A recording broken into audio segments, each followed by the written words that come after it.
हमने exothermic reaction के बारे में बात कर ली। अब इसके आगे हम थोड़ा सा और ज्यादा बात करते हैं, ठीक है। तो एक्सोथर्मिक मैंने क्या बोला, ऐसी रिएक्शन जिसमें हीट क्या हो, एग्जिट हो या हीट निकले, क्या निकले, हीट निकले, उसको हम क्या बोलते हैं, एक्सोथर्मिक रिएक्शन बोलते हैं। हीट जहां पे निकले उसको हम क्या बोलते हैं, एक्सोथर्मिक। तो एक बात याद रख लेना, मैं नोट करके लिख देता हूं, एक बात याद रखना, ठीक है। All combination, all combination and displacement reaction, displacement reaction are exothermic reaction। तो जितने भी कॉम्बिनेशन रिएक्शन होते हैं और जितने भी डिस्प्लेसमेंट रिएक्शन होते हैं वो सब क्या होते हैं, वो एक्सोथर्मिक रिएक्शन होते हैं। जितने भी कॉम्बिनेशन और जितने भी डिस्प्लेसमेंट, अभी आपने देखा होगा हमने कॉम्बिनेशन रिएक्शन ही पढ़े थे।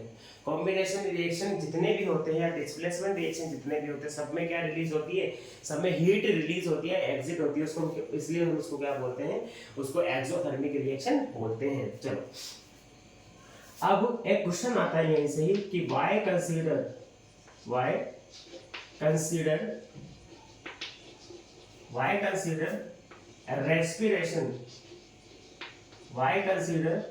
respiration as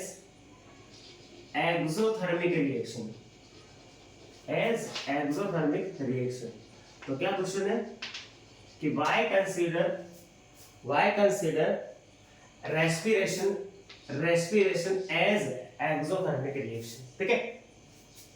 तो होता क्यों है ऐसा, तो ये बात करते हैं रेस्पिरेशन में। रेस्पिरेशन को हम रेस्पिरेशन को हम क्यों एक्सोथर्मिक रिएक्शन बोलते हैं, बात करते हैं। एक्सोथर्मिक रिएक्शन बोलते हैं क्यों, ये बात देखिए, ठीक है ना। इन respiration glucose break down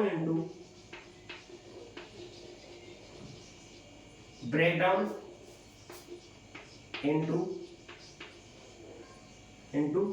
carbon dioxide gas,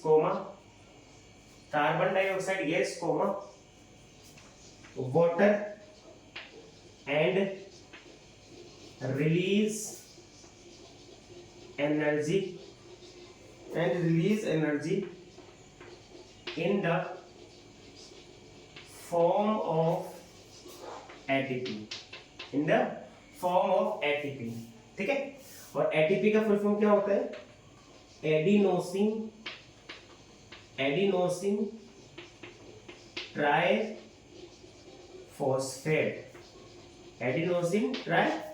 किसका फुल फॉर्म होता है, एटीपी का फुल फॉर्म होता है। तो रेस्पिरेशन प्रोसेस में क्या होता है, ग्लूकोज ब्रेक डाउन होकर के इसमें carbon dioxide gas, water and release करता है क्या, एनर्जी या हीट। बात बताई मैंने, हीट बोल दो या एनर्जी बोल दो, बात एक ही है। हीट बोल दो या एनर्जी बोल दो, बात एक ही है। Energy in the form of ATP, और एटीपी का फुल फॉर्म क्या होता है, adenosine triphosphate, in the presence of